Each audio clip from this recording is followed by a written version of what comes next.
Welcome back to the Owls Media Network. Doubleheader of softball wrapping up. Doubleheader sweep at the hands of UMass-Dartmouth and the Corsairs. 12-2 final in Game 1, 10-1 final here in Game 2.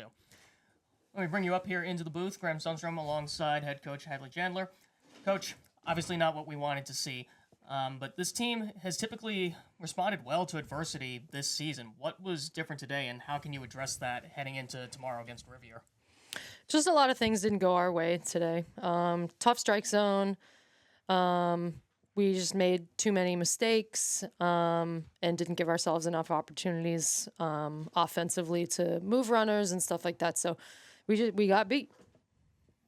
Yeah, at the end of the day, it is just a loss, isn't it? But Megan did a pretty good job, at least recovering in Game 2. Obviously, that 6-run first, not what we wanted to see, but she did pretty well up until that, I was about to say 6th inning, until that 5th inning. So do you think maybe you can take something from that performance and maybe apply it to tomorrow? Yeah, we talked about that. She's a really tough kid. She's tough mentally, and she's tough really physically. So Meg was really great when she came out of the game, and it's exactly what I said to her. I said, hey, that's an incredible bounce back. Really great job, great work. So, yeah, there were definitely highlights throughout both of our games. We had some really nice defensive plays made. Marina Gronbach, that poor kid, just wearing an absolute rocket off the chest and then staying in the game because she's just a really tough kid too.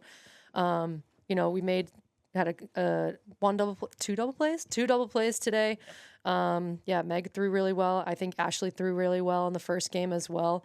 But I don't know, it just kind of got out of hand and things didn't really go our way today. Yeah, especially on the base paths, it seemed like it was an issue trying to even get runners on at some points and then trying to keep the momentum going. I know a lot of my questions right now are kind of just on today and how to apply it to tomorrow, but I think especially for the offense is where things seem to fall really short. Who am I kidding? So, how are you gonna change that? Does something need to change in how they approach these at-bats? Like, do they need to start swinging earlier? Do they need to start trying to extend these at-bats a little longer? They all have tools to do things like that, and that's stuff that we work on in practice. We actually did it yesterday of, do this at-bat as you typically would. They're typically pretty patient batters. And then do an at-bat where you're hunting a pitch, and it might be the first pitch, and you go get it. So they do have tools to do things like that, whether they're patient or a little bit more aggressive, or put themselves in their two-strike hitting approach where their feet are a little bit further apart so they can see the ball longer. So I think that, we play again tomorrow, so there's not much that we can necessarily change for tomorrow. They just have to, press a big fat reset button and just get after it. And I know you were a player at one point. How did you personally hit that reset button? Because I've also been a part of teams where sometimes it gets out of hand and then immediately have to forget. It's a short-term game. It's a short-term memory game. So how did you personally hit that reset button as a player? Oh gosh, I don't even know. You just have to forget about it, and sometimes it helps to just if you go back onto the field for defense after failing offensively, it just helps to chuck a ball, and sometimes you just have to let it go, or else it's gonna eat you alive. And it's not, to be totally honest, it's not something I was awesome at as a player, is letting things go. So. But it is something that we talk about a lot, and it is something that I've learned from myself to apply to my coaching. Yeah, I also had a very hard time letting go of any small failure. That's what that was what led to my downfall as an athlete. I'm glad you were at least somewhat better than me in that sense. I mean, there's a reason I stopped playing sports after high school. But we talked about a couple of good things. This is my last thing, and then we'll let you go, because I think we both would like to go home. As far as good things go, we obviously talked about a couple of double headers. Was there anything, even really small, on the offensive side of the ball where you can look at and from today and say, yes, we need more of that? We had a couple kids kind of break out of a little just non-hit streak today. So that was really nice.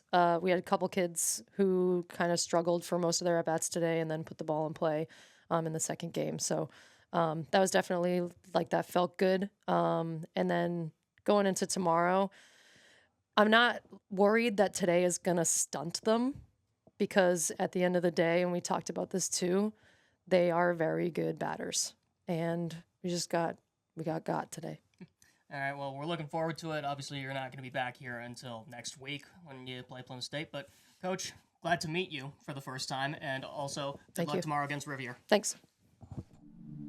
I used to never really talk. Ever.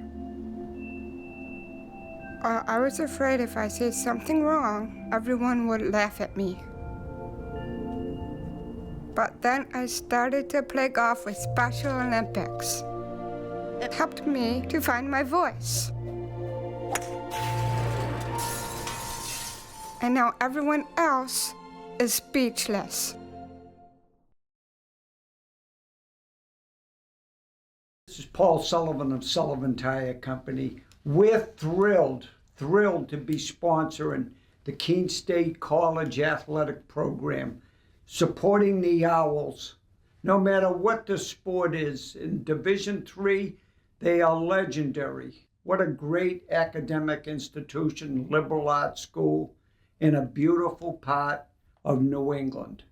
So let's go, you Owls. And remember, at Sullivan Tire, we're always here to get you there. Thank you.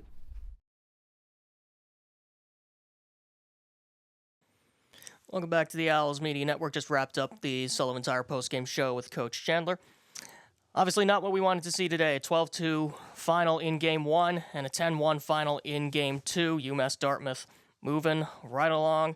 Keene State, of course, on the road for the next week, roughly. Be sure to be tuned in here as baseball plays back here at 3 o'clock tomorrow, and women's lacrosse will be on at 6:30. Obviously not what we wanted to see, but there were still a couple of good moments during the games. I think we can expect to see this team bounce back in a pretty big way. We'll certainly be expecting it. We know there are a lot of ways to spend your afternoon and evening. We'd like to thank you for spending it with us here on the Owls Media Network. From all of us up here in the broadcast booth, Brent Sundstrom, Brian Hearn, our entire film crew, good night.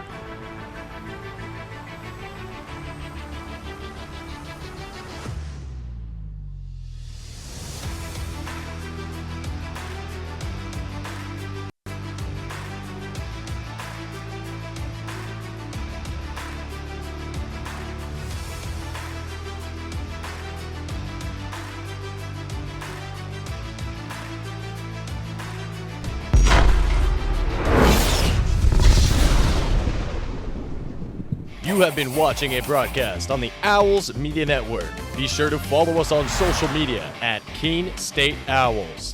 And for more scores, stats, and schedules, check out KeeneOwls.com. We will see you in the next broadcast.